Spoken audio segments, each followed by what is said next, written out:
Hello, everyone. My name is Robert Bruce. I'm State Director with Maryland Science Olympiad. It is a great Sunday to be with you all. Today, we're kicking off our 2023 Coach and Volunteer seminars. Today is January 15th.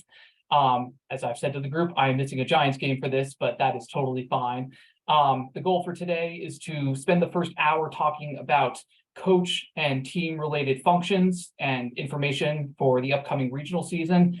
And then the second hour will be more focused on volunteer, event supervisor, logistics, more on the tournament running side. But before we get to that, we have a lot to cover for the coach side. So I'm going to jump into that first. Probably the most important place for me to focus on first is actually to talk about Olympiad. As you all well may know, over the past few years, we've gone through virtual competitions and now we're easing back into in-person competitions. As we go back into in-person competitions, Olympiad becomes much less important.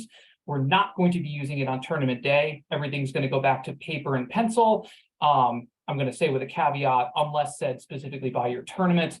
But to my knowledge, we're not using Olympiad currently for any tournaments, tests, or anything like that.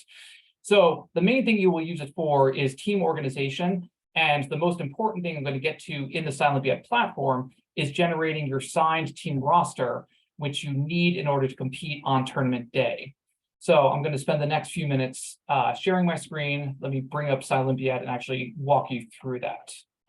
Okay. Can I get a quick thumbs up? Make sure everybody can see my screen okay.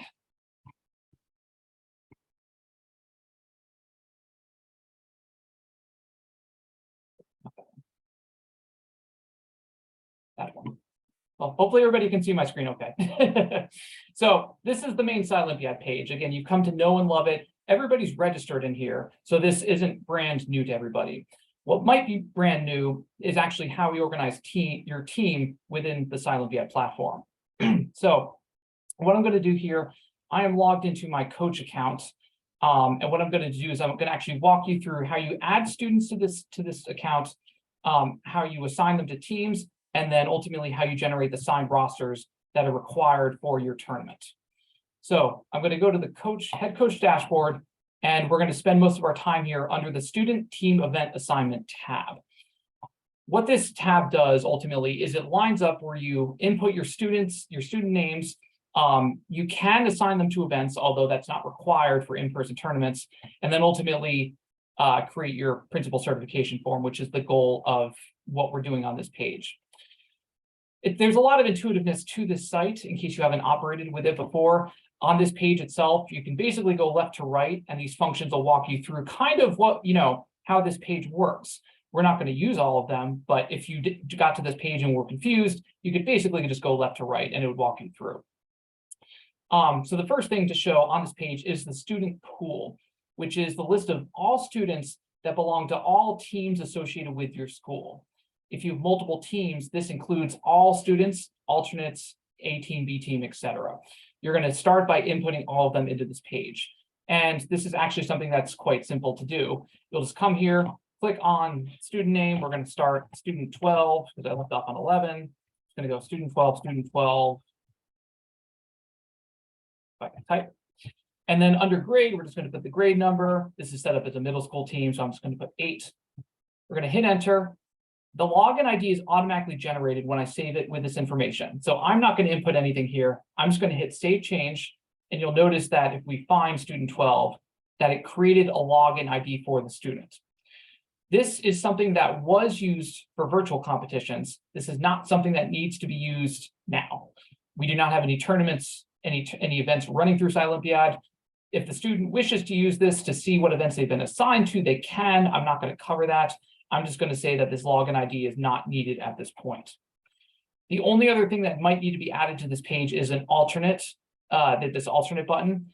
Under Science Olympiad, you can have up to 5 alternates on your roster, and assigning them as an alternate is as easy as clicking on it, hitting save change. This page will bump them down to put alternates at the bottom, and then unsaving it is the same way. So very straightforward to use this page. The first thing you're going to do is literally just come here, input all of your students. When you save it, they should get unique login IDs, and that's how you know you're successful. The release submitted and registered tabs are no longer relevant to us, so you can go ahead and ignore that. They are for other functions that were maybe previously used on this site. All you need to do is get the names in, assign them as alternates. Excuse me. There's an import students tab that's here that if you put all your students into a hyper-specific format into a CSV document, you can import them automatically. I figured it out once how to do it, but it's a bit unwieldy, and it's a whole lot easier just to come to this page and just type them in manually one at a time, in my opinion. So if you want to figure out how to use import students, by all means, I'm not going to cover it today. What I'm going to jump to is the next tab, which is students to teams. Now, what this tab does is it allows you to assign which students from your pool belong to which teams from your school. If your school only has a single team, you will only have one place to put them. So this is even easier than what it is for here. But even if you have multiple teams, this is as easy as highlighting the students from the student pool and hitting add onto a particular roster. Do that ad nauseum, and eventually you'll have assigned your students to their teams. This is a required step, mind you, even if you have just that one team. You need to come, move all the students from the pool into the team. If you need to change, just remove.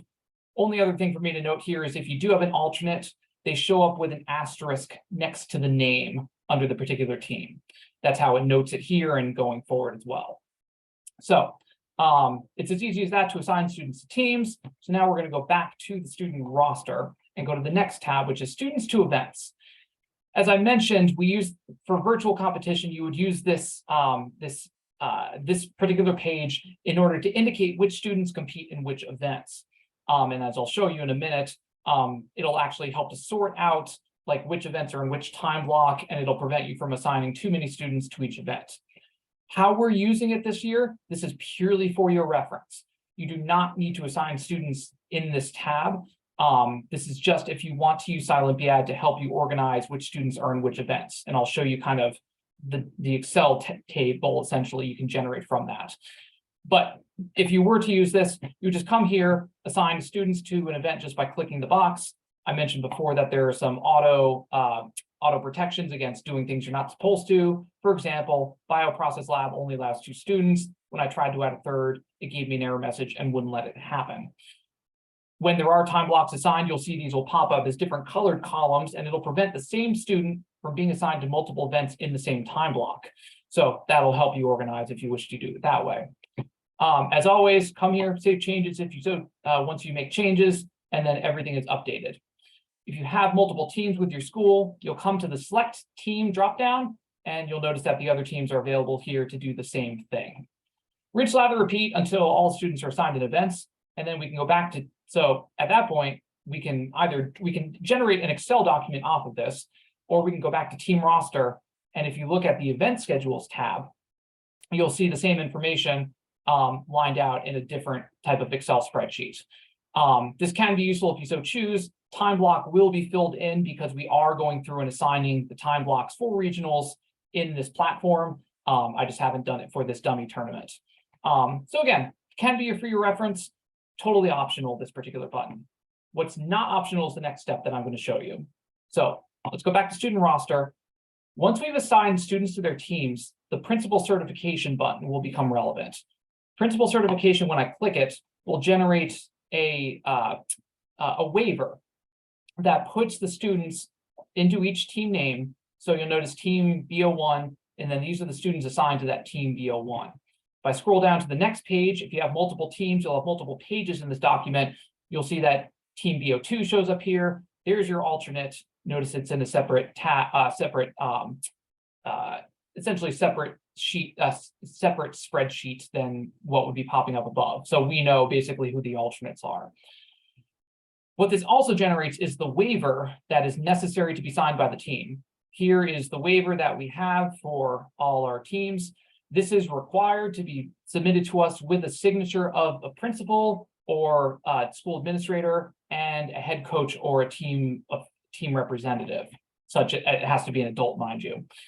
This is required for your team to compete. If we do not have this document on tournament day, we will turn your team away. This covers our liability basically. So there is no getting around this. If we don't have this at the start of the tournament, we can't let your teams compete. So please make sure you go through, assign your students, and get this form signed early. I will take a note to say the Montgomery College tournament that's happening on February 11th.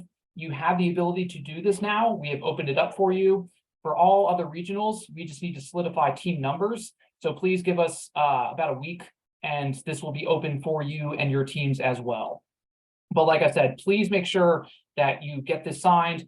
I'm going to show you where to submit it in a second, but principal and head coach. The principal is the big one because your coach is there on tournament day, but your principal probably is not. So please make sure you get this signed early and submitted before the tournament.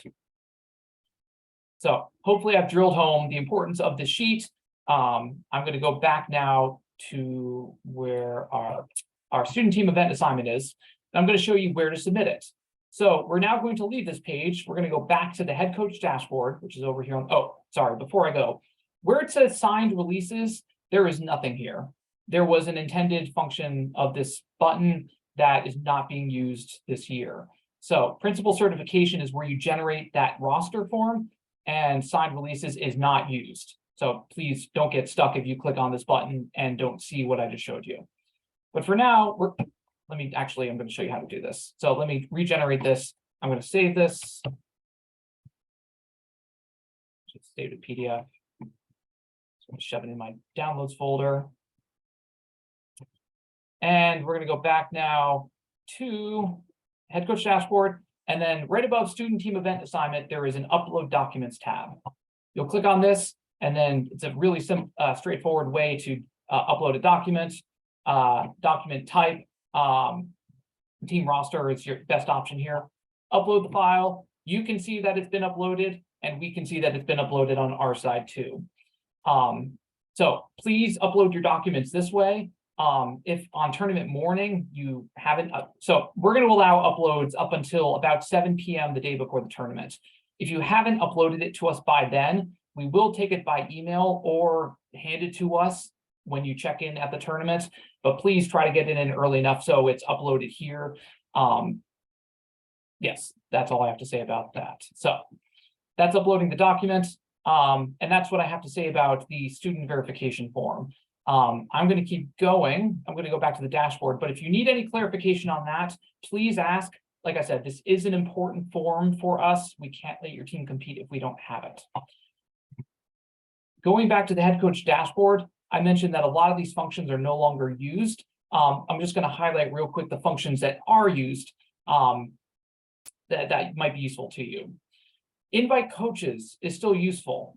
What this does is it has you assign a co-coach into the Silympiad account. Not only does that let them manage this page if you want to let them manage it, but it also automatically adds them to our mailing list for coach specific communications.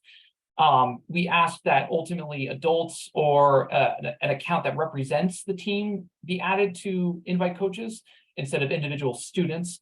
But you are welcome to add either, like I said, a generic account for the team or a co-coach to be added to our mailing list. And that's how you do it. Just do invite coaches. It'll walk you through something very quick. Just add a co-head coach, and then it'll ask them to verify it. Back over on the sign up, this is the other function that might be useful to you. And what I'm going to show you is the self-scheduled event sign up.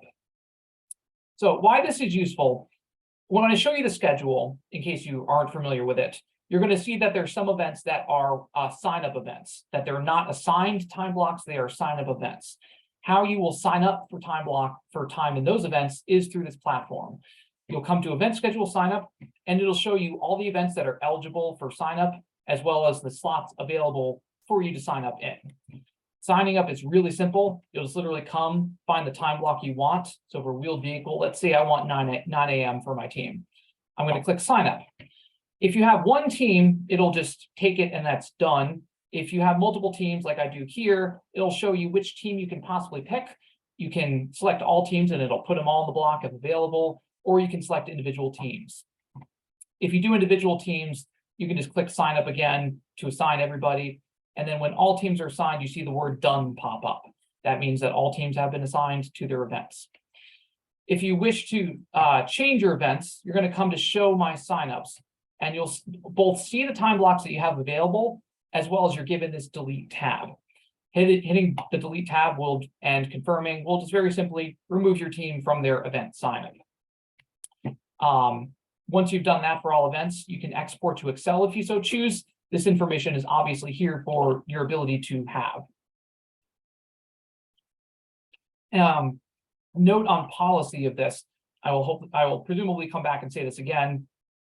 These event signups will open 2 weeks before your tournament is scheduled to take place. So for the February 11th tournament, it'll open up on the morning of January 30th. It's going to close the Thursday before the event, so February 9th. Your team is still able to compete in those events if you don't have a sign up. They can compete as a true walk-in. Again, I'll cover that more in a second or in a couple minutes. But these signups give your team priority in these time blocks to hopefully let them compete so that when it works for their schedule. Excuse me. So that's all I'm going to cover on event signups at this point. Let me go back to the head coach dashboard. And one other thing to show you is the scheduled event time block. To do that, I'm actually going to switch to a different account just so I have some information there. So again, coaches, head coach dashboard, and then scheduled event time blocks. I'm still going through and programming in essentially the tournament schedule into SciOlympiad. So you should still see which blocks you've been assigned to. When I show you the event schedule, you will get this information as well. But if you want a concise mechanism to see where your events have been scheduled, the information will be present in SciOlympiad as well. Again, reference not necessary. Last thing, I'm just going to note things that are not used in this case. Online appeal form is not used this year. We're going back to paper appeals because everything's in person. Basically, we're not going to be using SciOlympiad on tournament day as we have in the past couple of years. So any functions like online appeal form or online score inquiry, we're not going to use. You as coaches will ultimately bring an appeal form or communicate to us via email if you have an appeal. And that'll either come to the headquarters or if electronically to the designated tournament official. But what I've shown you basically are the functions that should be relevant on SciOlympiad. I've hopefully stressed the importance of generating your team roster and getting it signed. With that, I'm going to pause for a second and see if anybody has any questions about what I've just showed you.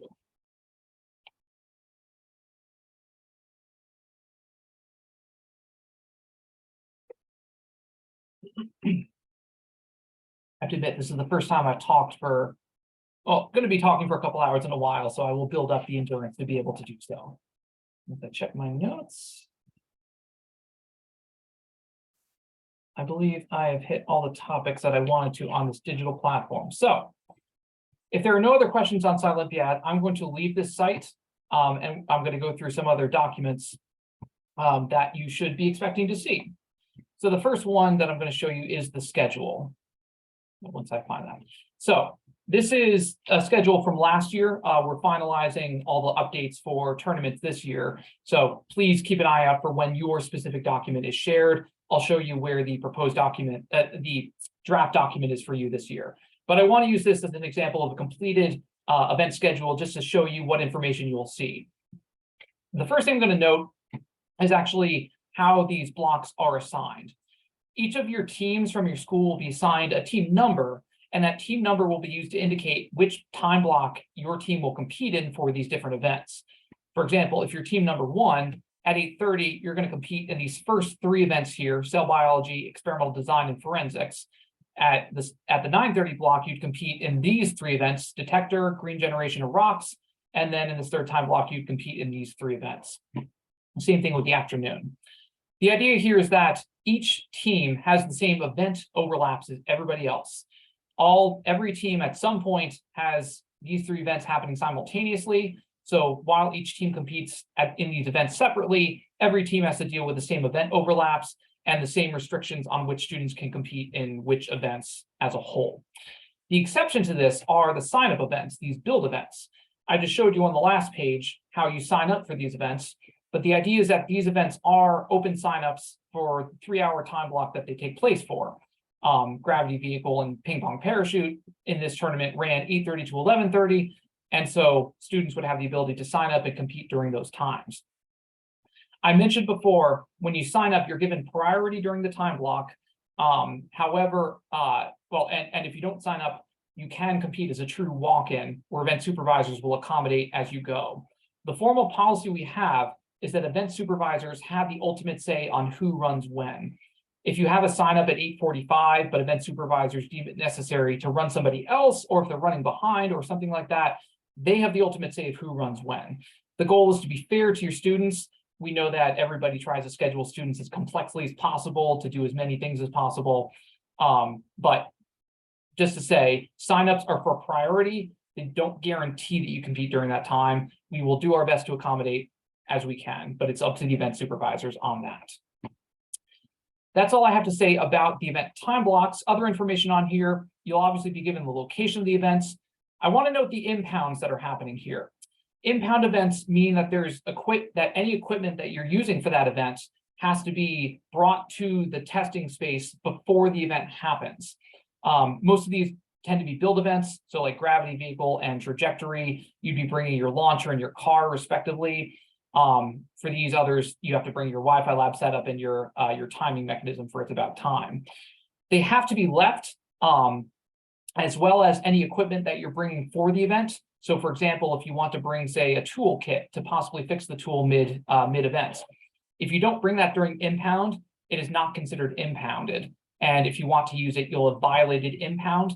That typically comes with a severe penalty in scoring in the event. So be aware, impound happens usually 7:15 to 8:15. It happens where the event happens. And just like anything else, unless the rules say otherwise, you can still compete even if you haven't impounded. There's just a pretty significant consequence to doing it. So just be aware which events are impound. And when you get to the tournament on tournament morning, make sure that your students know to go and bring them to impound. Also happening during this time is registration. Every team will be doing this, of course, where the head coach or a designated official from the team will go and pick up your event packet for your students. Of importance in that packet are wristbands that your students will be required to wear during the tournament. This indicates that they are a member of your team. They should have the team number on them as well, which might be useful to the students. But those wristbands are required to be worn throughout the day. And unless a student is wearing that wristband, they will not be allowed to compete. I'm going to take a minute to mention on wristbands too.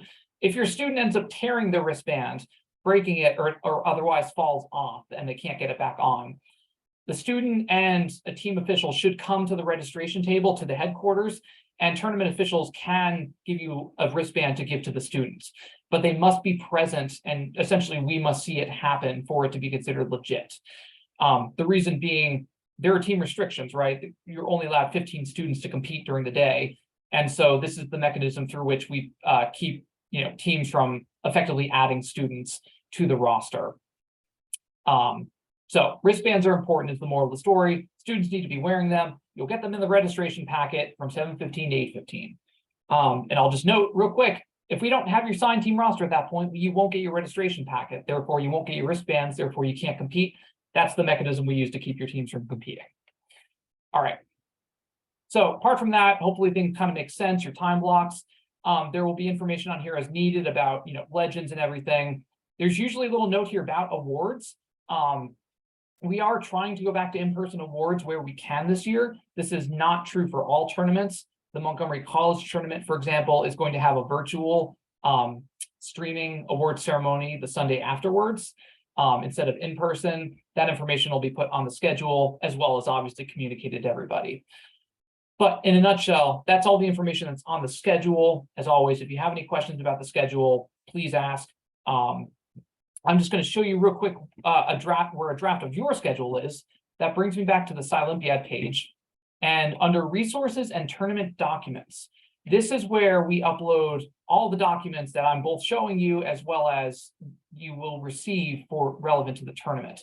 So for example, we're running ping pong parachute as a trial event. The trial event rules are here.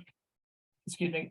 All the news and updates, I need to go back and update a few more, but all the news and updates from the year are here. And then the tournament schedules, as they're generated, will be put here. So for Montgomery College, while we don't have a finalized schedule published yet, I would go to the draft regional division C schedule. And this is more accurate to what you will see at your tournament. We will just be filling in the rest of the information on this page and distributing it to you really within like a week if you're at the Montgomery College tournament. If you're at a later regional, you should get it at some point in the near future. So unless anybody else has any questions on schedules, my next order of business is to talk about the other documents you should receive. I'm going to use examples from last year because, again, we haven't finalized schedules from this year yet. The first thing is you should get a coach's FAQ that kind of details a lot of the important points for the tournament. You should get contacts for tournament officials that you can call during the day. We do recommend, as a note, that if you have any issues, that you please physically come to the headquarters, wherever that is for the particular tournament. That makes it easiest on the tournament officials and also accounts for the fact that buildings sometimes have wonky cell reception. Not to mention that everybody's cell phone only operates, can take one call at a time, basically. So if you have any issues, as best you can as a coach, please try to come to the headquarters and have a conversation with us, and we will obviously help you as fast and as possible as we can. Apart from that, like I said, there will just be some details here relevant to the particular tournament. Other documents you'll get a list of homerooms, team numbers, and this varsity and league level. I'm going to come back to this in just a second. But other things you'll get, you're not going to get that. You're going to get team number. I did close the maps. Okay, here we go. The other thing you should typically get is some form of a campus map. If you're in one building, it'll just be one building. If you're at like Montgomery College, it'll probably be a campus map, maybe not as detailed as this, but you should generally get an expectation of where you're going. The one document I must have closed is usually you should get parking directions. So for example, at last year's tournament, they actually gave a parking map showing where buses can go, where parents can go, et cetera, et cetera. We know, especially for high school tournaments, there are a lot of vehicles that come. So please try to follow the directions as best as you can. We certainly don't want people getting towed in the worst case scenario. All right. Let me go back to the team numbers list here because there's a few other points for me to talk about. Obviously, team room numbers. Your team will be given a homeroom at the tournament site. That is your base of operations. It is your job to keep it clean and safe during the tournament day as a coach. And at the end of the day, if you have any trash, please follow whatever directions are given. Oftentimes for tournaments, we'll give you a trash bag that will ask you to, put outside the door when you leave or something to that extent. But please remember that we're using shared spaces. That's all I have to say on that. Let me point out a couple intricacies of Science Olympiad. Varsity versus junior varsity or JV. When your school has multiple teams, what we do is that we assign one team to be the varsity team, which is the first team, and any other teams are considered junior varsity. The distinction goes as such. Varsity teams are the team that are used, oh gosh, that is phrased terribly. We use varsity teams to determine the overall school's performance in the tournament. Junior varsity teams have students that compete in events like everybody else and are eligible for individual awards. So we give individual event awards regardless of varsity versus junior varsity. But when we put all the teams up against one another at the end of the tournament, we only compare the varsity teams up against one another. The reason I have these spreadsheets up, this is complex, and I will mention one or two more things about it. But you see here that what I want to highlight, all the varsity and junior varsity teams are present in the master score sheet. But when we go to actually determining who advances to the next level, we will generate this varsity score sheet where we only compare the varsity teams to each other. It's up to you as a coach to decide which students compete on varsity versus junior varsity. And I'll just note real quick, you are allowed to change which students compete on which teams between tournaments. So your varsity team from regionals does not have to be the same as states, for example, if you advance to states. So don't feel like you're deciding for the whole season who your top 15 are, basically. But needless to say, your varsity team represents if your school advances to the next level or not. Junior varsity, like I said, will be eligible for individual awards in each event. So every student will have the chance for individual awards. The other thing to note here is this league denotation. What we do in Maryland is we try to give as many awards away as possible. And so what we do is for every event, we give 2 sets of awards away, one to the single A league and one to the double A league, as we noted. Sometimes they're called Einstein and Newton. It depends on the tournament. These leagues are essentially just a sorting mechanism that just bins, one group of teams against each other for those individual awards. The typical league notation, League AA, as we've used it in the past, indicates teams that have advanced in the previous year to the state tournament. And then single A typically represents teams that did not, or new teams, or teams that just did not compete in the previous season. This is an attempt to be as fair as possible in terms of giving awards in a way that's not subjective. And at the end of the day, for advancement to states, we only look at varsity teams regardless of the league. So this league denotation is just for individual student awards, and then team awards come down to varsity regardless of that league. If you have any questions on that, please let me know. We will publish a document like this for each tournament to show you which league your school's been assigned to, but excuse me, the only way it would not be what you expect is if we have a severe skewing of teams in one league versus the other, in which case we'll randomize it to make it fair for everybody. Again, fairness is the goal. We want students to feel and to feel rewarded for their hard work, basically. So that's all this means. And if you have any questions on it, please feel free to let me know. Let's see. All documents posted on Olympiad. Let me talk real quick. I've noted where the documents are. We talked about that. I'll say real quick, advancement to states. Before I mentioned that it's the varsity that determines advancements to states. Before each tournament, we will state how many teams from each tournament will advance to states.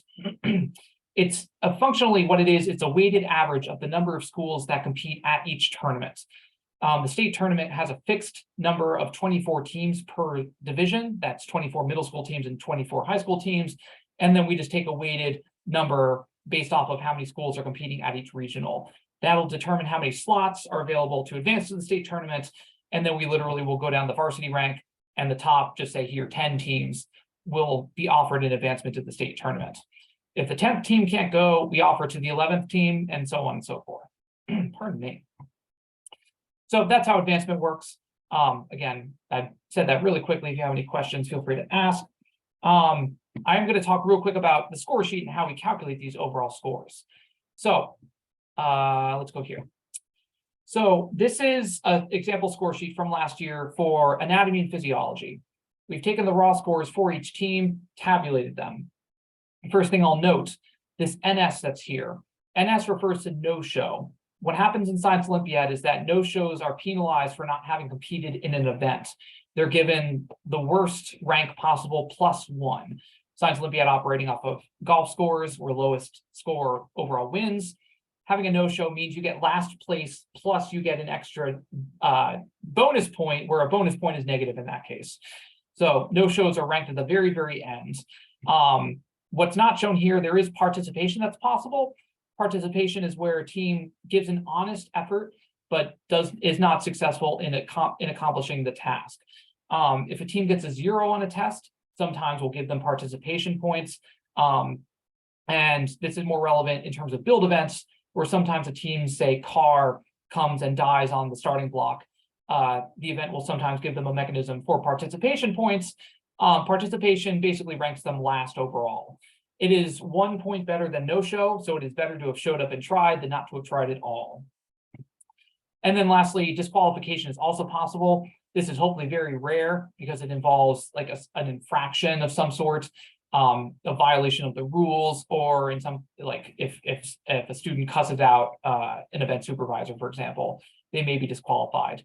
They get last place +2, and there's also other reviews that happen as well. So I hope and trust that none of your students will get a disqualification.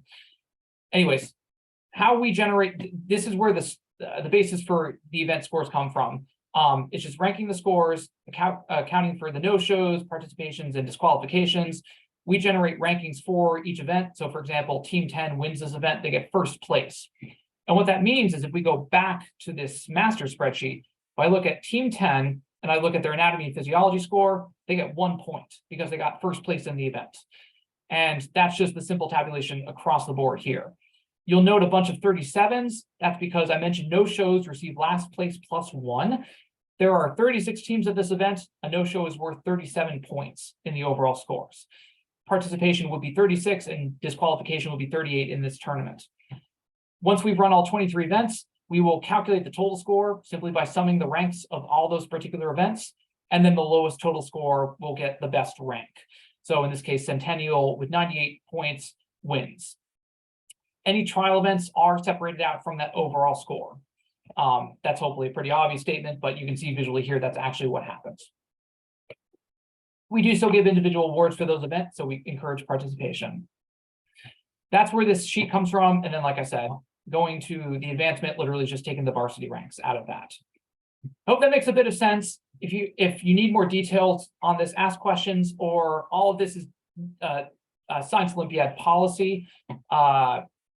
I didn't bring up the page, but if I just go to like Science Olympiad scoring, all this is detailed on the Science Olympiad website. We're not changing any of the scoring policies that happen here.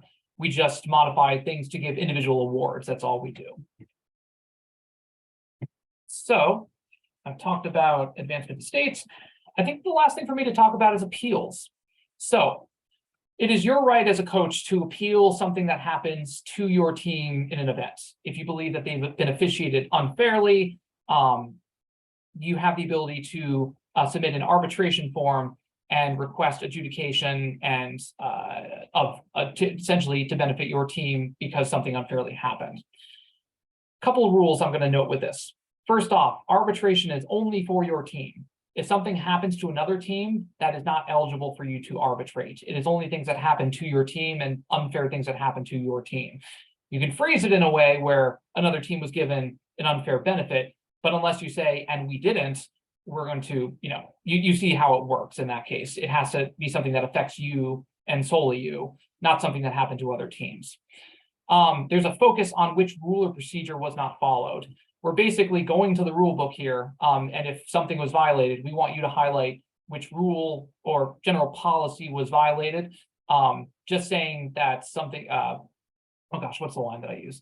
I don't remember my line. Basically, it should be a specific infraction, something that happened, or you can highlight which unfair practice happened. Arbitration's only for coaches. We ask that students and parents aren't the ones who are officiating this. We ask that the communication happen between coach and tournament official ultimately. And importantly in that, coaches should come to tournament officials, not to event supervisors. If something happened in an event, coaches should come to us as officials, not to the event supervisor. If we need to bring in the event supervisor, we will communicate them. Keep in mind, they're volunteers. So please don't, go yelling and screaming at them. Come to us. Like I said, if we need to bring them in, we will. But the coaches should be appealing to us and not parents, students, or event supervisors brought in any other mechanism.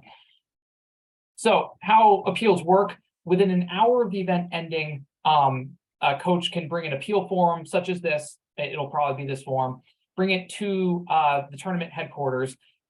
You'll fill out this top portion, what rule was broken, evidence, and then suggested solution.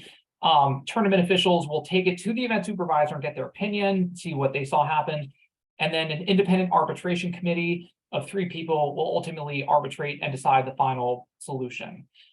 A big piece to kind of say in this conversation: if something happened, we ask that before you file a formal appeal, that you come and talk to us and see if we can't fix it.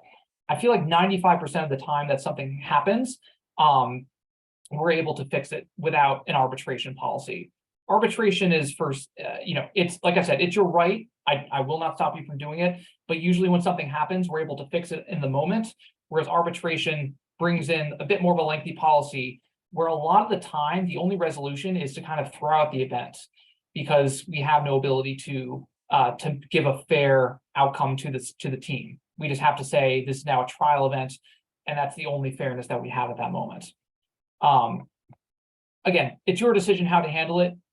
ultimately, we're here to kind of give the fairest experience to your team as possible. If you feel appealing in arbitration is the best way, go for it.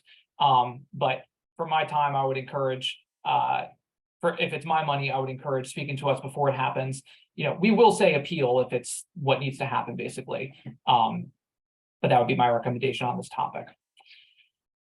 Okay. Is there anything else for me to say? I feel like I ran through that quicker than I thought I would. Not that that's a bad thing. All right, I've covered a lot of territory. So I'm going to stop sharing my screen for a minute, and I'm going to open it up if anybody has any questions, either anything I talked about or perhaps didn't talk about. There's always little things to talk about in Science Olympiad. So if I missed anything that you want to ask about, please feel free to ask. Now is a good chance to ask.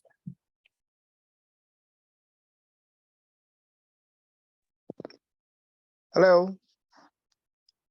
Hello. Hey, good evening, Bruce. How are you doing? I'm good. How are you doing, Courtney? Not too bad. Not too bad. Just a couple of questions about the rules and the regulations. You said that things are going to be uploaded on YouTube, or are you going to have it on a website? Do you mean like this video? Is that what you're Yes. referring to? Yeah. Yes. I'll get it posted like to YouTube, and there'll be like kind of a private link that can be shared for it. Awesome. Awesome. Just wanted to make sure so that we can do a recap when I get together with my group to get some clarifications and clear things up. Mm-hmm. All right. Awesome. All right. Thank you. Well done. Thank you. I just realized something that I should share with everybody. I was going to bring it up in the volunteer seminar, but let me bring it up with you all real quick. Hopefully you all are familiar with the rule book. And if I just go to Science Olympiad rules, you can download for free the rules for this particular year. What you may not know about is that when modifications are made to the rules or clarifications are made, they do not show up on these pages. This is a static rule book that does not change through the course of the year. So there are two other pages that you should be familiar with. One of them, I'm going to go to Science Olympiad and rules clarifications. This is a list of formal changes to the rules as written in the rule book.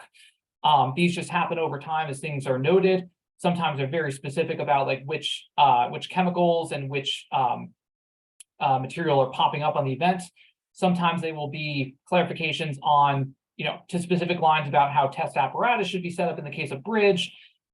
This is important because this is canon. These are official rule changes to the rules. So you as coaches and your team should be aware of this. And I recommend checking this this rules clarification page on a somewhat regular basis between now and either regional or state tournament. Most of the changes will be happening within the next, by now or within the next month. So especially if you haven't checked this page yet, please make a note to your team to check it. Our volunteers will have these rules clarifications on hand on event day, and we will be officiating based off of this. The other one for me to note is frequently asked questions. This is both something you should keep in mind and as well as a resource for you. So frequently asked questions is the mechanism that National Science Olympiad gives for asking questions about the rules. But what ends up happening is that sometimes you get de facto clarifications of the rules through this. So for example, if I go to bridge, they're going to ask sometimes very specific questions about length requirements in this case, about how tiers happen, etc. But these rules, these FAQs are also canon. We will be officiating based off of what information is given in these frequently asked questions. So they're ultimately sorted out by event. So again, the students that are running these events, I would recommend that they come and check out these pages. They also have the ability to ask questions. So for example, every event has the ability to submit a question about this topic. And then your question will go to the committee that officiates this at National. Andy, I'll mention that in just a second, forgive me. Like I said, this is a resource for you. If you do have any event-specific questions, you are welcome to email me. My email, in case you don't know, is statedirector@msoteam.org. Excuse me. But if you want to go to the event official, sometimes they don't respond to every one of these, but especially what they do is they tabulate them, and if there is a commonly asked question, they will put an official FAQ out on it. All right, I missed a couple comments, forgive me. that had the opportunity to participate. And the virtual school, but we are as homeschool, wanted to check if that's an issue. Andrea, so your question Andrea is basically asking about a student who attends their virtual school and participates in their extracurricular activities, but the student is their home school. I'm going to ask a clarification of you if they're a homeschool. Let's see, they are a homeschool, but they are part of your network. So they are allowed. Yes, they are allowed to compete, and I'm actually going to bring up the page on it because there is a page for homeschool rules. So there are two mechanisms by which students can compete, homeschool students can compete. The first one is through their local public school. If you're a local public school and they would ultimately have attended your school, if not a homeschool, then they are eligible to compete with your team. I'd appreciate if you could send me an email, just kind of, basically saying what you're saying, clarify it, but it basically sounds like they would be able to compete at your school. And then Andy's question, please mention that school uniforms with skirts are not allowed for labs, pants and proper shoes must be worn. Yes, Andy's making the point for lab events and events in general.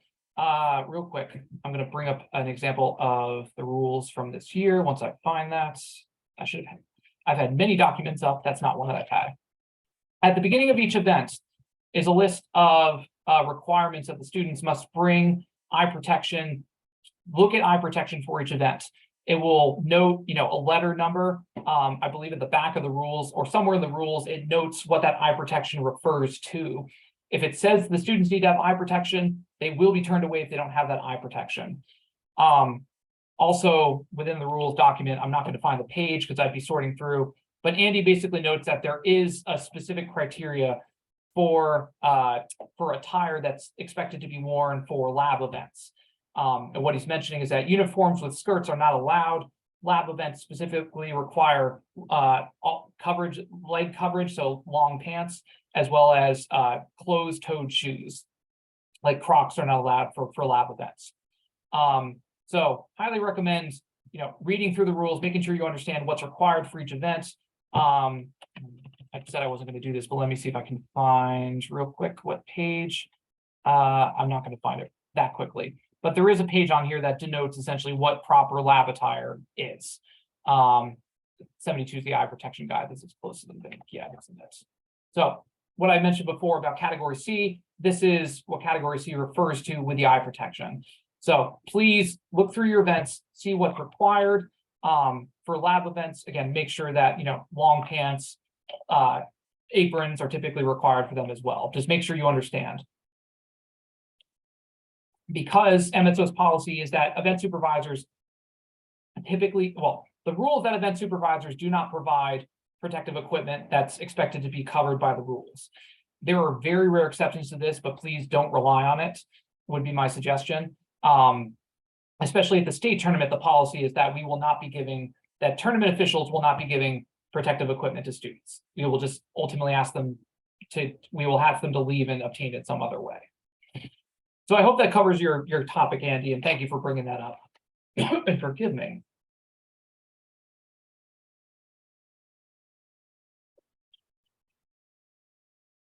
Shedding a tear over Science Olympiad. All right. Anybody else have any other questions?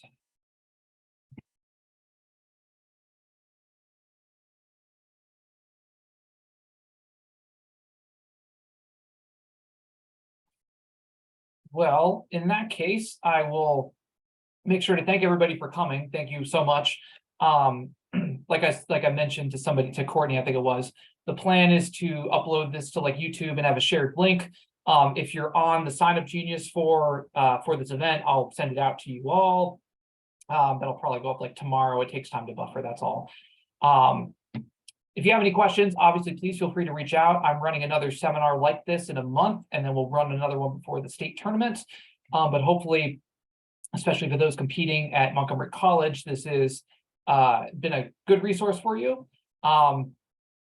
If nobody else has any other questions, I'm going to take 5 minutes and get a drink that's not water to help keep me coughing for the next seminar. For those of you who are sticking around for the volunteer seminar, I will be back shortly. But again, thank you all so much, and I will be back soon. Well, hello, everybody again. Again, my name is Robert Bruce, State Director with Maryland Science Olympiad. This is the second hour of me talking and hopefully trying not to cough in the middle of it. But this second hour is focused on volunteers and event supervisor roles, functions, etc. Hopefully this will be a good primer and a good resource for what ultimately we ask of you with volunteering. And by the way, just a huge upfront gratefulness that hopefully I express and we as an organization express. We can't do Science Olympiad without all the amazing volunteers that help us to run 23 events at every tournament.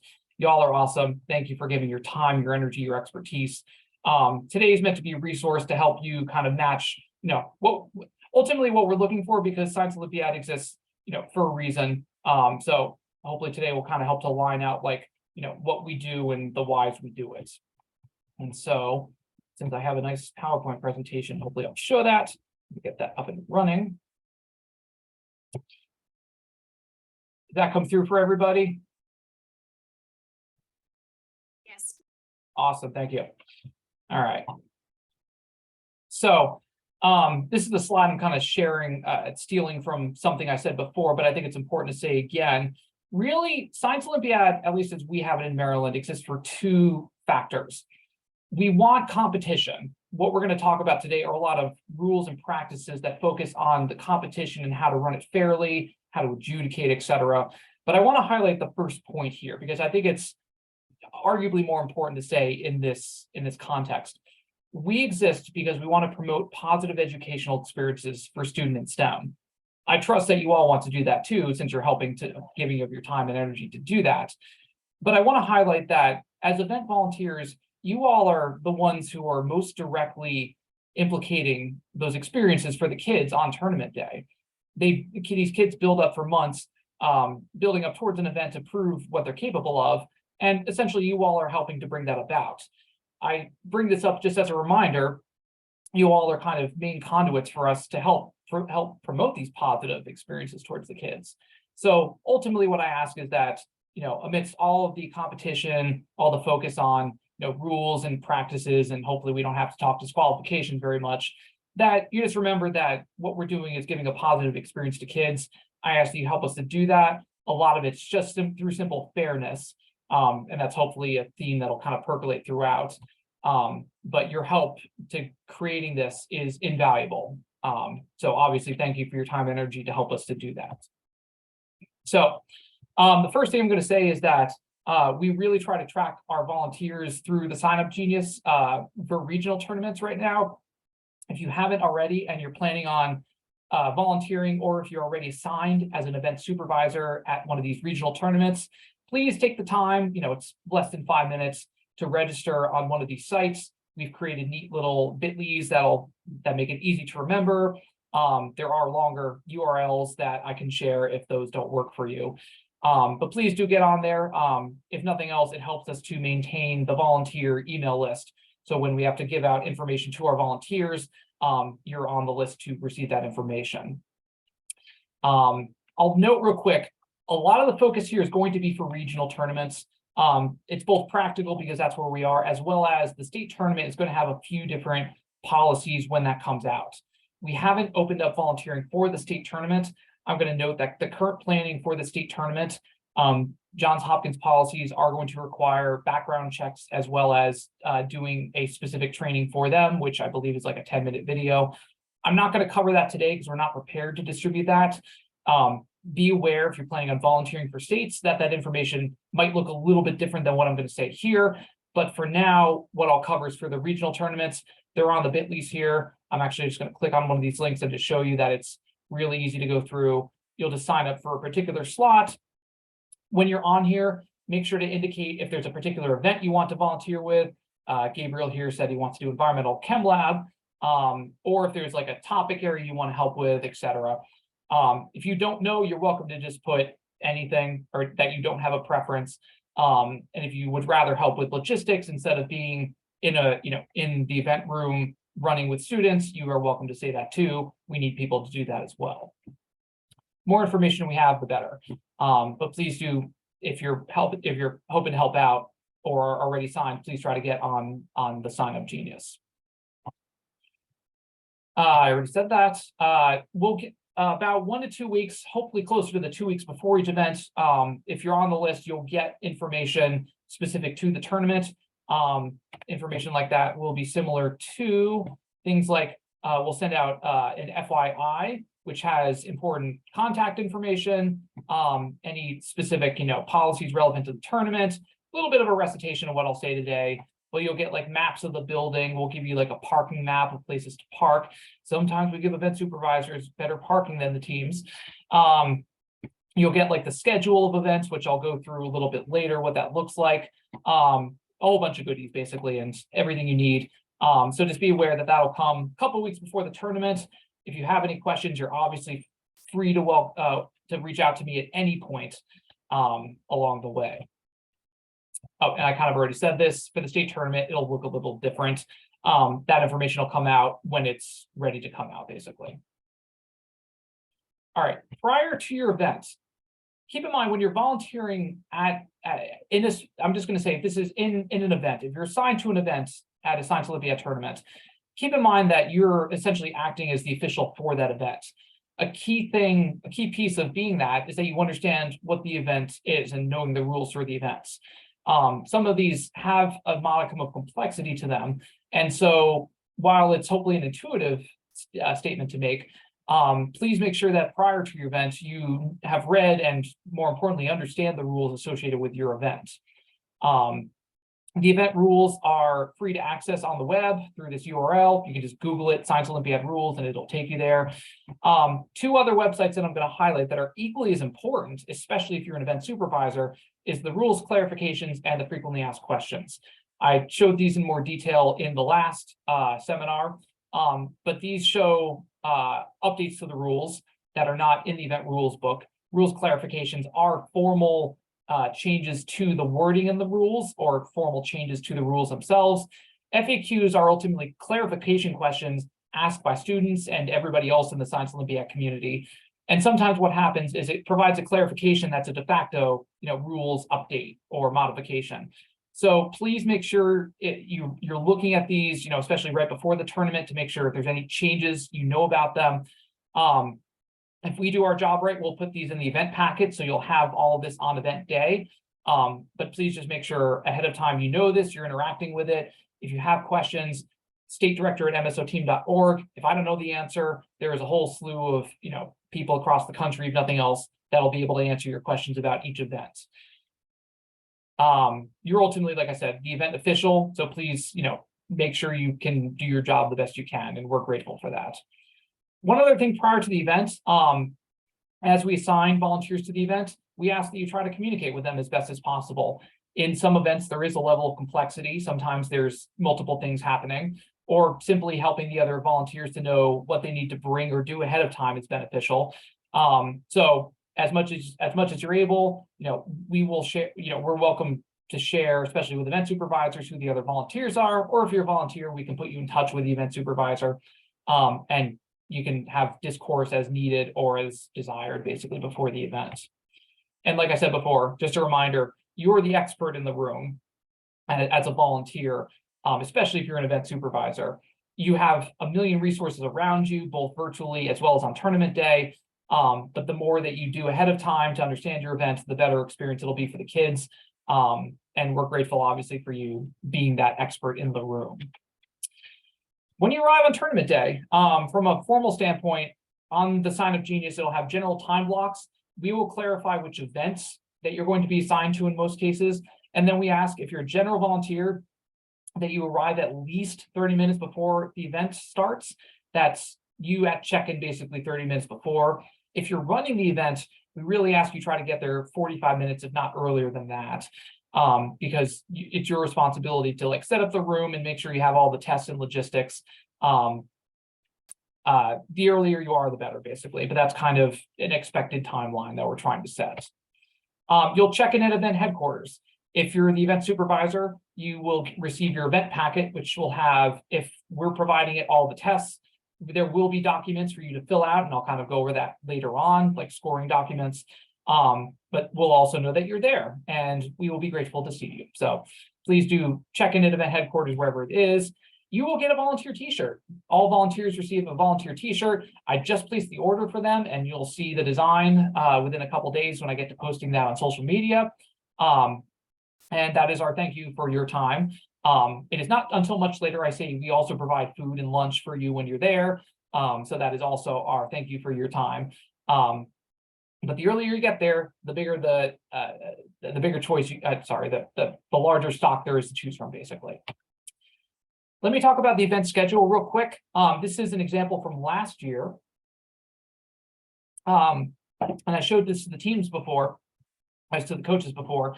Each event ultimately runs at the regional for about half the tournament. There is one set of events that run from 8:30 until 11:20 or 11:30, and then a second set of events that run from 11:50 or noon to 2:40 or 3 o'clock. What happens is that we break up that event time into 3 event blocks for most events. Teams in this tournament, teams 1 through 12 would compete in these events during that time. Teams 13 through 24 would compete in the second block, and then the other teams in block 3. So there are 3 individual blocks, 3 iterations of the event that run back to back to back with a few minutes in between. Keep that in mind, because I'll talk in a minute about the fairness of running multiple sessions. We need them to be as identical as possible, basically. But just be aware you're running the same event 3 times. I'm going to note on here, any event that has the word impound implies that there's a time period before the event where the rules state that the students need to drop off their equipment, and that it needs to be both held away from the students and then examined. A reason for this might simply be an event that has a distance target that's variable. And then once impound is closed and all the equipment is in hand, the event supervisor will announce what the target distance for it is. And then the students can only set up their equipment for that target once they get back to their equipment when they run it. So there are numerous functions to impound, but just be aware that if you are running an impound event, that means that starting at 7:15, there will be teams that are looking to drop off their event. And we need volunteers on hand to accept the equipment and potentially to actually be examining it before the event starts. So please keep that in mind. We'll obviously be putting the rooms, locations, whatnot. Just a note down here, if you are running what we call a build event, more realistically a sign-up event, it means that we don't have as defined time blocks as we do for the other events, and that students will be signing up for time to do these events between the time given to them. They will be signing up through our Olympiad platform, and what will happen is on the event day, we will give you a roster of the teams and the times that they signed up for. I think I covered this in more detail later, but just to say now, those signups are considered priorities for the particular time blocks. Because teams are competing in other events with fixed times, we ask you to accommodate teams with signups as much as possible. Anybody who does not have a signup is still able to compete as a walk-in. We just ask that you, as the event supervisor, accommodate teams with signups as much as possible before that. The formal policy, it is your role as event supervisor to decide when teams compete. We just ask you try to adhere to the sign-up times as much as possible so that everybody can compete in all the events that they need to.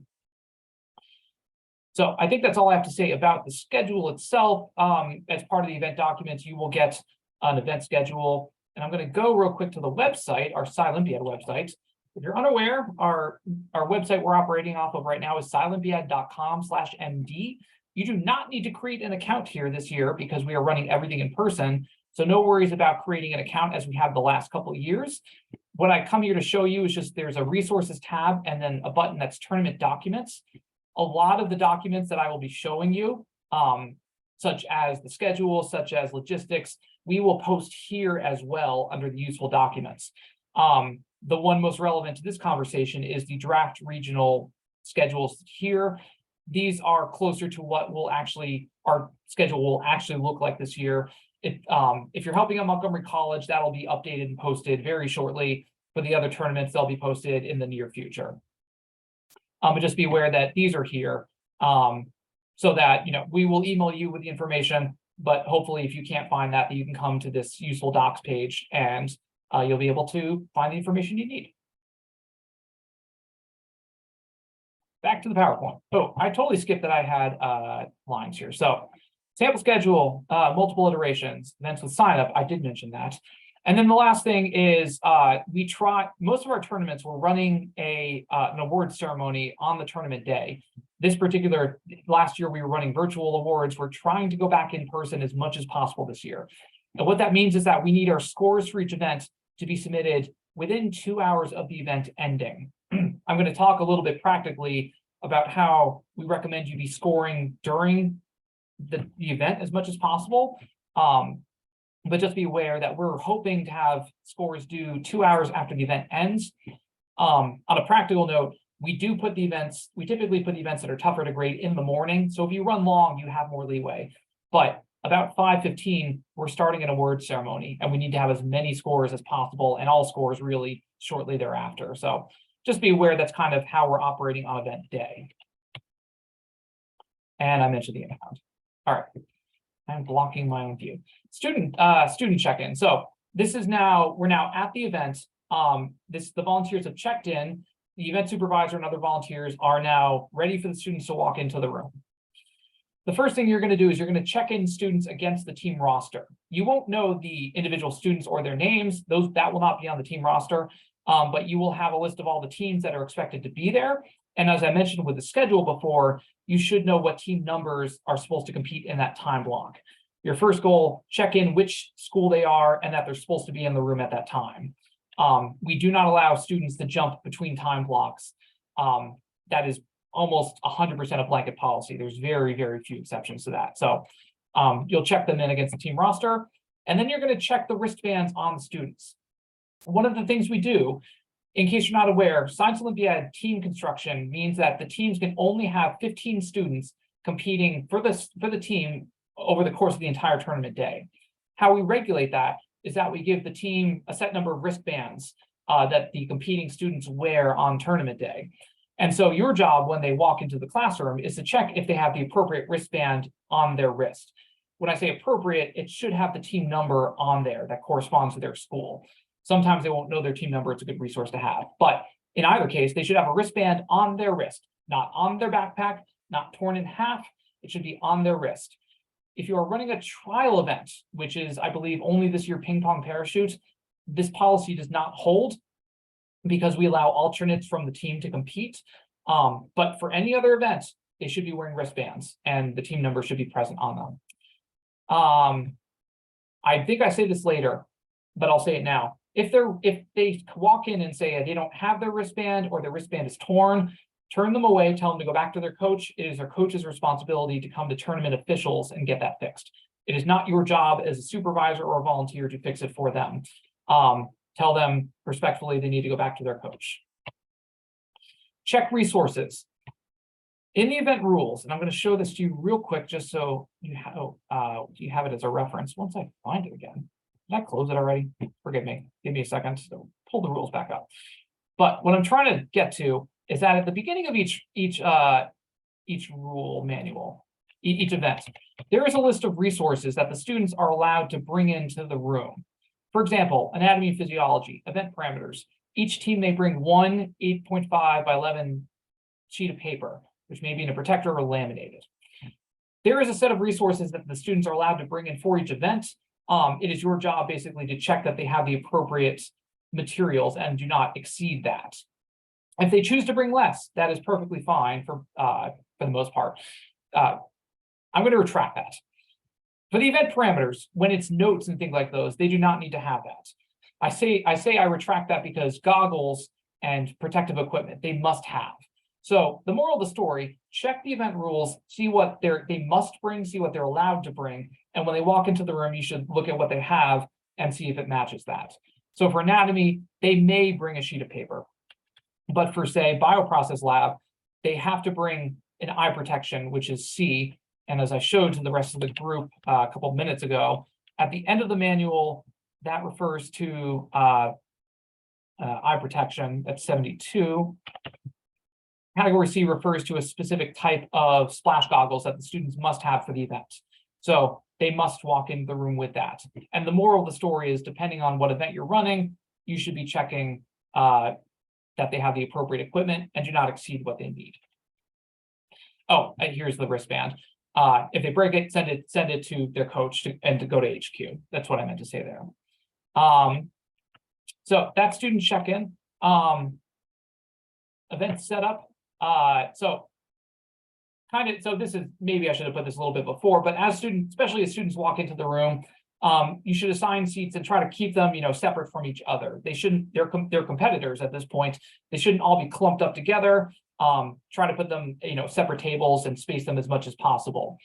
A note that I'll make here, we do allow multiple teams from the same school to compete. They will be in the same time block because we don't want them to share information between them. But what we ask is that you separate them physically in the event as much as possible. So if a school has an A team and a B team, the recommendation is that you put them on opposite sides of the room so that they don't work together. They should be separate, they're competing separately, and they should be treated as such. Only students and volunteers may be in the test room when the event begins, especially if you're running a middle school tournament. I should put this more tactfully, but I'll say you often have parents who try to be in the room as much as they can be. And basically your goal is to, your job is to tell them this is for the kids and to kindly ask them to leave. There are rare exceptions to this in the case of like resources for like our Baltimore City mentors sometimes help out in those capacities. But unless you're given an exception, it's only the competitors that should be in the room alongside the volunteers. No parents. Tournament officials are obviously fine. And if we have photographers, that might be the only other exception that I can think of. But no parents, kick them out. When the event's ready, obviously, you'll tell the students when to start, give them any information they need to start the event. Recommend you note the start and end time. Typically, when I'm running an event, I'll write it up on a chalkboard or on the whiteboard in the room, so it's clear as day. You may choose to give time updates as you so desire. That's up to you. We just ask you to be consistent between running the events. And yeah, just, let the students know when they're supposed to start and finish and then uphold that. And then for event timing, so it's up to you how long each event runs. Each time block itself runs 50 minutes. Usually when I run events 45 minutes within that time block, so that there's a buffer at the beginning for when we're still setting up or things are running behind. That's up to you as an event supervisor. What's important to state here is that teams that are running late for whenever you start the event, any team who's running late or any student that's running late does not get extra time. If they're in an assigned time block, they do not get extra time within that time block. They can compete, they're allowed to compete, but they do not get extra time. They will just get the remainder time that's there. Extra time may only be approved by tournament officials. There are rare circumstances, such as we had a tournament where a bus ran late because of a massive accident that we said, fine, we'll give your team, a couple extra minutes at the end. But that should come from the tournament officials, not from our volunteers. If you have, a case that you want to make, you'll have the phone numbers for the tournament officials. You're welcome to give us a call and talk about it, but that call should only be made by the officials. And like I said before, no one should be turned away. They do not get the extra time that they lost, but everybody should be allowed to compete when they're in the room, to the fairness of when you started the event and when the event's supposed to end. When partners are running late, this happens more often than you would think. You'll have one student that shows up at an event and says, my partner's running late. They do not get extra time, first off. I hope the other clarification makes that clear. Basically, what we encourage is that singular student that's there, that you tell them, well, you should get going as much as you can because you're not getting the extra time for your partner running late. So we encourage that if there's individual students there, that they go ahead and get started. Hopefully their partner arrives, pretty shortly thereafter. But no extra time in that circumstance either. Actually monitoring students, your job during the event is to monitor, make sure there's no cheating, issues happening, etc. Hopefully your job is more focused on, supplying materials and making sure that everybody has what they need to do the event, as opposed to, making sure cheating isn't happening, for example. Checking the resources coming in the beginning is the easiest way to do that. If they have backpacks, those should be off to the side type of thing. We don't expect the kids to cheat, I'm just going to say. I hope that's not a naive thought that I have as a director and, as a volunteer in this program too. We don't want to try to get capture moments, but we want to make sure that this is fair. So, just monitor the students, make sure nothing's happening. If you have any issues, you are obviously welcome to talk to us as tournament officials. Be fair in answering student questions. Students are very good at trying to get information out of you without you knowing it, trying to basically eke out, like, is their answer right without you knowing. The goal, the goal in that fairness is not to give extra help to specific teams. So when somebody asks a question, I ultimately am trying to ask, are they asking a question that I'm giving them information that is more than what the question asks? It is very fair to give an answer of all the info is in the test. It seems like a jerk answer sometimes to give to a student. We want to be educators in this program. That's the duality between what we do. But giving them essentially no information is a fair answer in this context.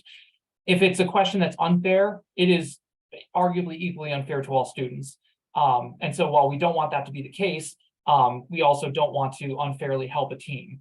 So just think about what answer is fair to teams. If there is an issue with the test that they've identified, and they're not just trying to get information out of you, please do share the information with all teams. That is the fair way to handle it. If there's a question, for example, where there are two answers that are correct, and it makes sense to do, I'm going to give a bad example off the top of my head. If there's a question, say, that does not have a correct answer, that there's some typo in there, you can tell the students, mark any answer, and it'll be correct because there's no correct answer. That may be a fair way to do it in a certain context. But make sure everybody knows that, recommend putting the information on the board so it's clear. And then because you're running multiple sections, make sure that students in all the other sessions, as much as possible, know that information. Conversely, if you're in the second session and this comes up, I would default towards all the info is in the test answer, because you can't go back and modify what happened in the first session. So just keep in mind the context of what we're doing when you're monitoring and kids are asking questions. Just again, fairness is the goal amidst all of this. And when in doubt, you can ask the event supervisor if you're a volunteer. If you're the event supervisor, you can call us up as tournament officials. We will help out to the best of our extent. We have a plethora of content expertise represented throughout who's at the tournaments. So you are welcome to ask for help. You are by no means, I mentioned before, we hope that you're the expert at the event, but you are by no means on your own, and complexity happens. So please feel free to ask. Extra resources. So I mentioned that students are expected to bring certain resources and are only allowed to bring in certain resources. In the category of things that the students are expected to bring but do not, our policy in Science Olympiad is that we do not provide these resources for the students. That means calculators we do not provide to students, even if allowed in the event rules, and protection equipment is also a big no from us. The rationalization simply being that we often don't have the resources on hand to give resources to all teams. So if we were to give resources to some teams and then had to turn others away, now as event officials, we're being unfair towards those other teams, even if they were supposed to bring it in the first place. So our blanket policy is we don't give personal protection equipment. At that point, you would just tell the teams, I'm sorry, you need to go back to home base and see if you can resolve this. Pens and pencils, I put at your discretion. It can be fair to say no pens or pencils, but oftentimes, like if somebody's pen stopped working, we could have that conversation. Students may leave to obtain their missing items. If they walk in without their goggles that they need, you can't let them in the room, but they can go and grab it basically. Towards the policy I mentioned before about running late, they do not get the extra time, but they can go get the equipment, come back, and then compete with their remaining time. One thing we do allow is that students may choose to share materials with each other. As a tournament official, I can't say that you should encourage students, to offer to share equipment with each other. However, if students choose to share equipment with each other, goggles or, lab coats or things that they need to be in the room, they are welcome to share with each other. The distinction is simply that as volunteers, we're, officiating an event, and it's not fair for us to officiate unfairly potentially. So those are the lines as far as resources go. And ultimately, just be fair, I'm not covering everything that's run the gamut. I'm just hitting on the big points that I've seen at least. All right, back to multiple sessions a little bit. We want every session to be run as identically as possible. If the first session loses, I don't know why the word lock got in there, but if the first session loses 5 minutes for whatever reason, then just subtract 5 minutes from every other session. If in the second session they're running behind, you may opt to give them 5 extra minutes beyond the end point, perhaps, to make things fair, things like those. just try to keep it as fair as possible. It's the consequence, basically, if things are unfair, we may have to, throw out the event as far as like an official, like ranked event. So we just ask you try to officiate and help us out as much as possible on that front. Materials, all students get the same materials in all conditions throughout the events. That means if there's a bunch of materials that need to be deconstructed between events, that you should be doing that. Yeah, hopefully everything else is intuitive there. And like I said multiple times, the goal is fairness. And fairness involves, 3 sessions that are as similar as possible so that everybody running throughout the day gets a fair adjudication because they're all being ranked up against one another. All right, sign up events. I've touched on this. Mentioned before, there are assigned time blocks, but there's also sign up events where students can sign up for their times. The schedules are provided in the event packet on tournament day. We may send it out ahead of time as well, but it should be available. These are priorities for the events. That is not definitive saying they have to compete at this time. Event supervisors have the ability to ultimately say who runs when. If there's a set of conditions that say the fair thing to do is to accommodate this other team for whatever reason, they can do that. If things are running behind, that's sometimes when these considerations come into play. I'll say too, if you're running behind, let event officials know and we can try to reorganize, get more people to help out. And then teams without a sign up are able to compete as a walk-in. They are deprioritized behind signups, but we do not want to turn teams away. Ultimately, 3 hours should be plenty of time to run all teams, is what we find. Ultimately our tournaments are like between 24 and 40 teams. We set up the logistics that everybody can run. So nobody should be like permanently turned away, basically. You may tell them to come back later, perhaps. But apart from that, everybody should be able to run. So I just threw this in at the last second because I realized I didn't include it before. For running sign-up events, or there are some events that have a build component to them. I typically refer to them as build events. There are extra score sheets that will help you to run this event. What I'm showing you is a screenshot of an Excel spreadsheet that I'm going to show in full detail right here. I downloaded this off the Science Olympiad website, and this will essentially help you to tabulate the score for this event. It is useful because you get to put all the teams, put all the scores, and then the macros of the spreadsheet will calculate out, the scores for each team as well as put the rankings for the teams. It is not 100% required. However, it is vital, and basically, like tournament officials will push you to say, please bring a computer to run this score sheet to run this event.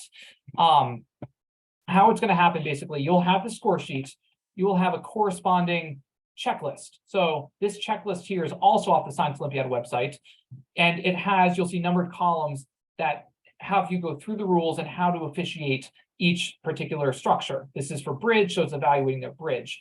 It'll go through the beginnings of his design log complete. Later on, it'll literally say, is it designed to sit atop with test supports and other conditions? This will lead you through how to officiate this event. And the bonus as well, you see the numbered columns here, 1, 2, 3, 4, 5, 6, 7. Those correspond to the numbers in the spreadsheet. So this event, basically, for all the complexity behind the rules in the event, officiating this event is much more streamlined because the score sheet will help you set it up. You plug those numbers into the Excel spreadsheet, and then you will have all of your scores for the event. Because of that, we ask that you bring a computer with you if you're event supervisor on the day to be able to run the spreadsheet. And like I said, it'll give you a very, very streamlined experience in terms of running the event. We then have a digital score sheet that acts as a backup to the physical sheets that you'll be using to score. And this will overall, it's a much better scoring experience for these events because these resources are here. So we will probably reach out and tell you this, but just be aware that if you're running one of these sign up or these build events, that these sheets will exist. I'm going to point out that under Science Olympiad score sheets, if you Google it, it should come up that all these resources for all the relevant events are present online. So you can access them at any point, and we should hopefully point that out to you if you're assigned to these events. So where is my spreadsheet? Come back, spreadsheet. Did you stop sharing? All right. Oh no, okay. Sorry, as we zoom through and get back to where I was. If you have any questions, now's a good time.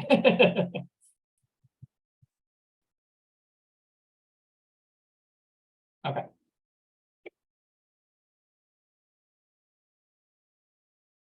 We're back. Okay. So let's talk about grading.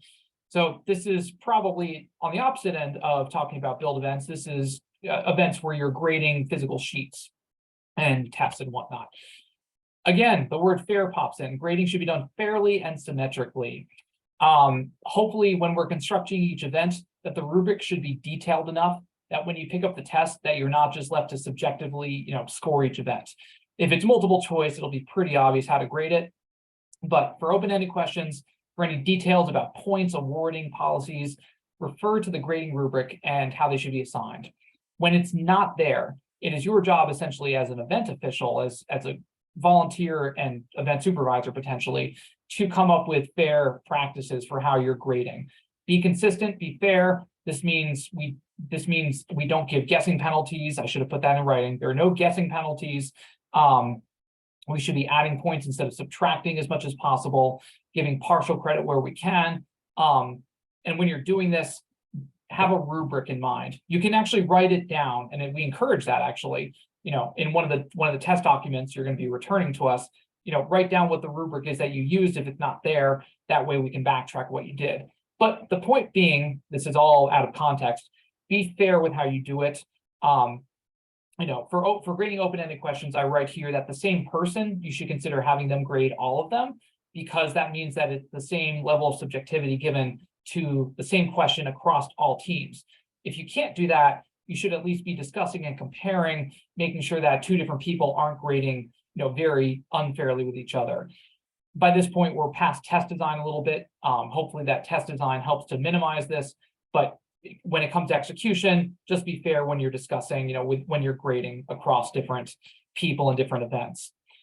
Again, I did mention this before. We're expecting you to grade within 2 hours. So please be judicious with your grading. We encourage you to actually grade while event blocks are happening. So like, for example, in the second test block, if you have an extra set of hands in the from the first event, if you have extra set of hands, maybe have that extra volunteer be grading, even if just the multiple choice from the first part. Little tricks like those will help keep from the huge crunch happening at the end where things take, way too long. And ultimately that helps you to get out faster as well. Andy wrote a question. Will the tests and lab answers for the students all be on Science Olympiad platform? No. So Andy, I definitely said this in the last session. Tests and lab answers for the students all be on Science Olympiad platform. Andy, are you asking if the tests are run through Olympiad? Because the answer to that is no.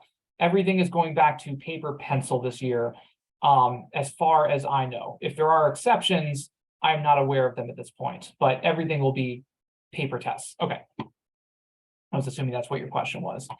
So we're trying to get back sort of, I don't want to say pre-COVID because that implies, in COVID happened, but we're going back essentially to the pre-Olympiad days a little bit.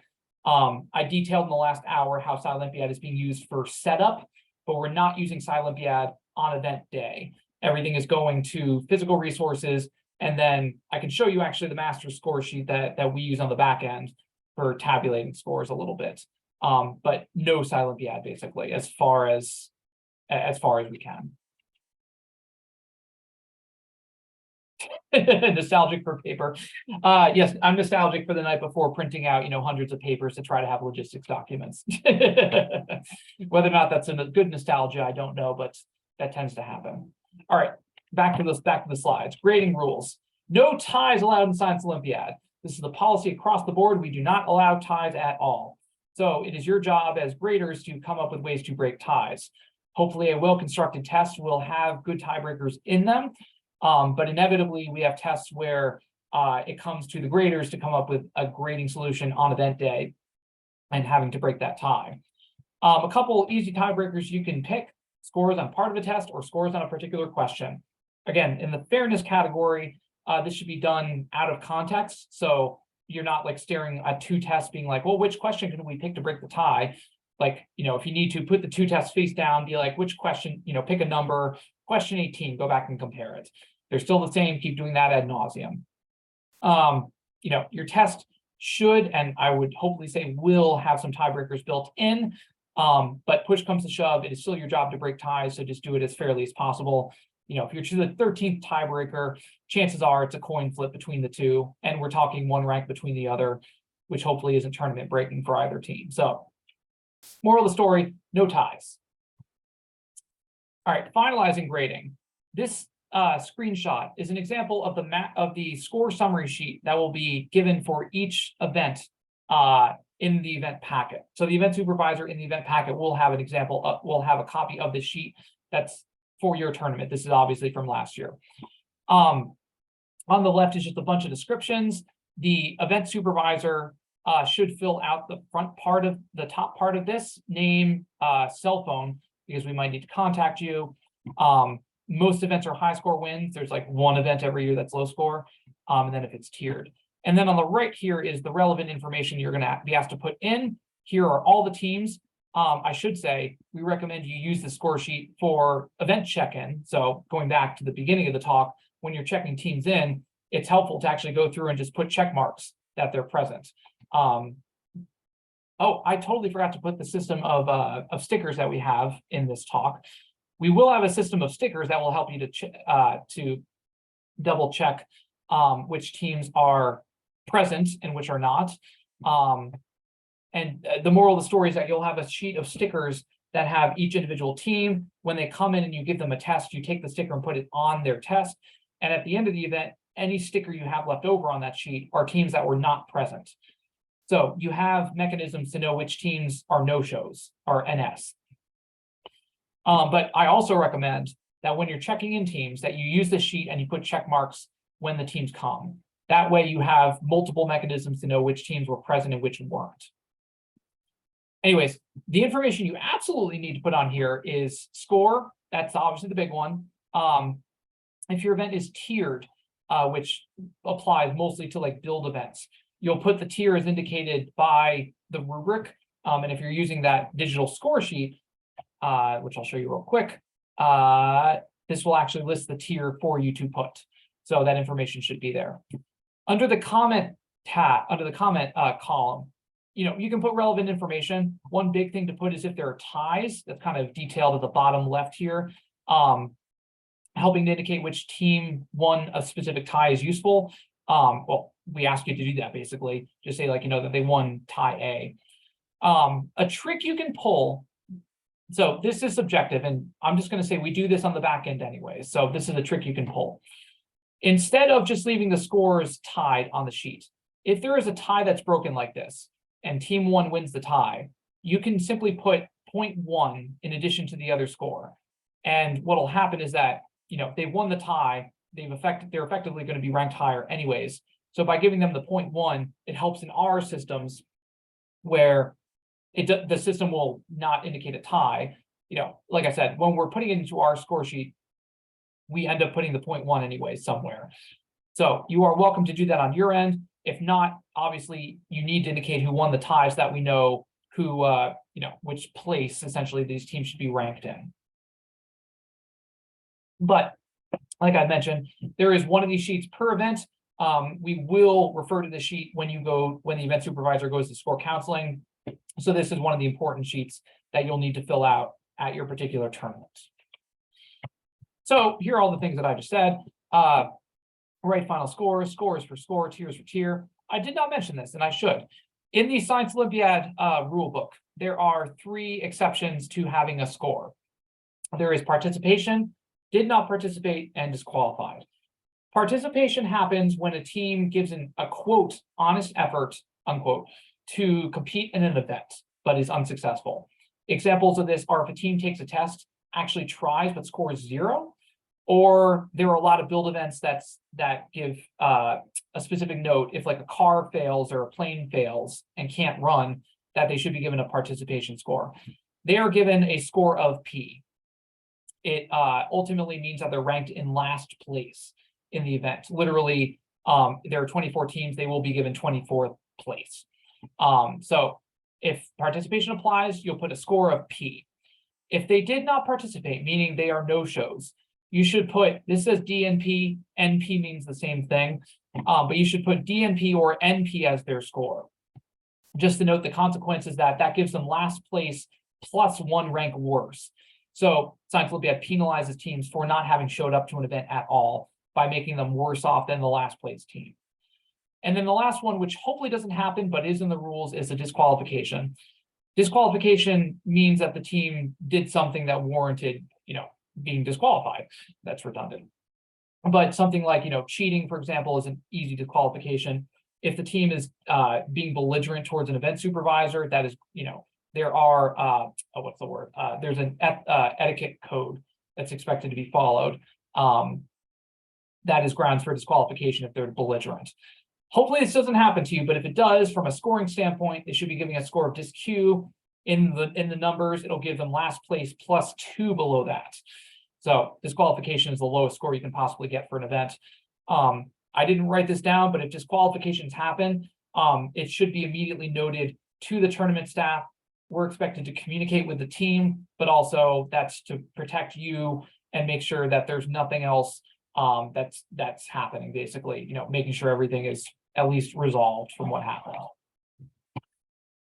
And then last thing is just tiebreaker, put it in the comments who won it. So you will see the sheet again if you're running an event, and hopefully it is intuitive enough when you see it. Okay, so once you're done with the sheet, you write the scores down. The physical tests, any physical documentation you have that has their scores on them, should be placed in rank order within the event packet. There's a function for this. Whereas we can easily figure out, in a table, like an Excel spreadsheet, who won the event. Having the test in a rank order is an easy way to have a double check of whatever tabulated system we're using. So what'll happen in score counseling, the last thing I like to do is actually have, the supervisor pull out the list of the packet of tests and just scroll through them to be like, this guy's first because I put this in rank order, and we can confirm that with what the table says in our digital platform. So tests should be put in rank order. That'll be a big help for us on the back, to kind of verify everything is making sense. Once you're done with both of these, you're done scoring, you're done with a summary, and you put the test in rank order. Event supervisor should bring all tests, score summary, other materials as best as they can, as they're able to bring or whatnot, or are asked to. Bring it all back to headquarters. We will initiate score counseling, which is where a tournament official goes through with you to kind of verify the scores. Ultimately, we all need to make sure we understand how the event was run, how it was scored. So there will be a bit of time that goes through actually reviewing the event. Please make sure you allot time for this to happen. I know from experience, this is the point where you're like, oh my gosh, I'm done, thank goodness. But there is still one more step to complete. And we ask for your, time, energy, patience, to make sure that we're doing fair by the kids. Mistakes do happen. And we just want to make sure that when we give awards, that we don't end up having to take them away later on down the road. So like I said, you'll bring the test, you'll go through, we'll verify the scores, ask you how the event was run, probably ask you specific questions. The score counselor is not trying to, second guess you, it's just understanding and doing spot checks. So just make sure to leave time for that. We will be doubly appreciative for you at the end of all of that. And then a couple last notes. You get lunch, yay. Assuming you're there during lunchtime, but on top of the t-shirt, we'll feed you. It is, the least we can do to thank you for your time. And just obviously just a big thank you so much for helping us to do what we do. We have thousands of kids literally across the state that compete every year. We're now running 5 major tournaments, as well as having, additional invitationals that are run by various groups. We can't do this all without you. So just thank you for giving your time, energy, attention towards, helping us to give as good an experience to the kids as possible. Hopefully it's rewarding to you as well. It can, I can say this from being director for 5 years now. It's sometimes a lot of work. We, try to keep it from being a lot of work for you, but at the end of the day, I hope it's rewarding for you as well. And obviously, thank you for listening, because that means that, hopefully we can provide a little bit of care and make it be a positive experience for everybody. So that brings me to the end of my slides. I'm going to double check my notes to make sure I covered everything properly. But that is probably a good point for me to ask if anybody has any questions in the meantime.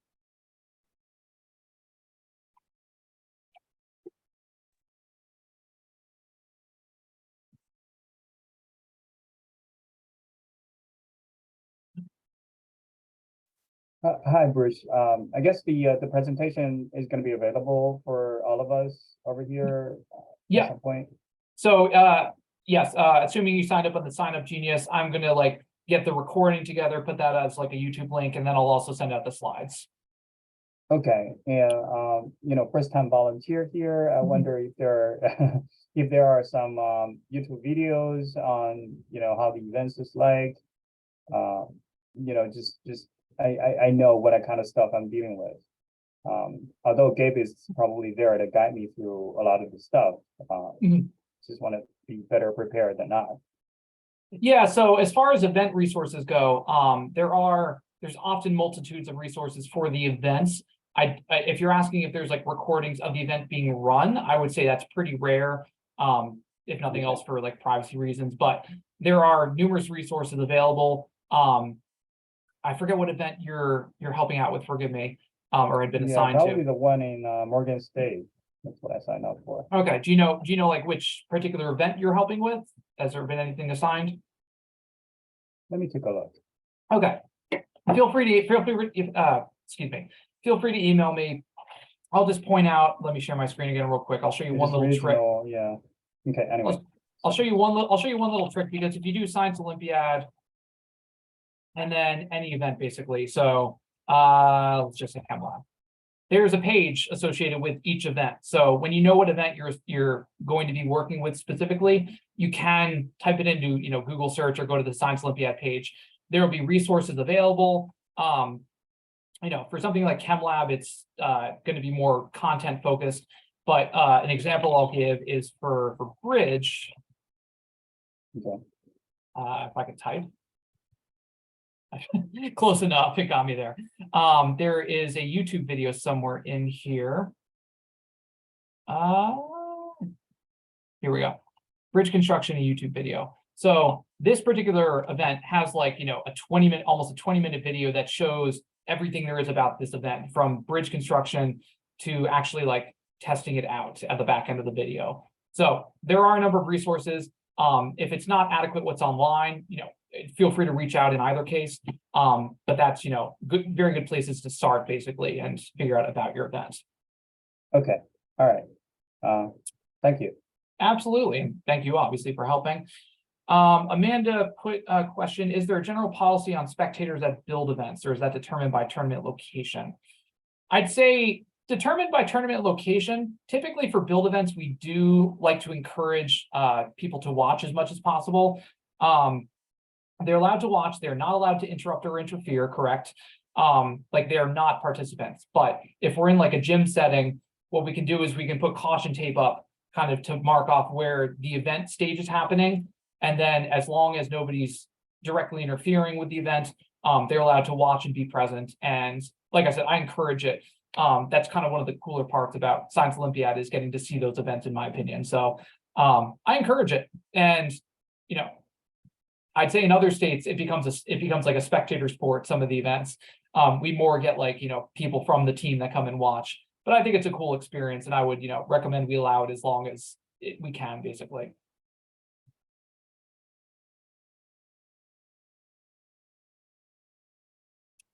All right. Anybody else have any other questions?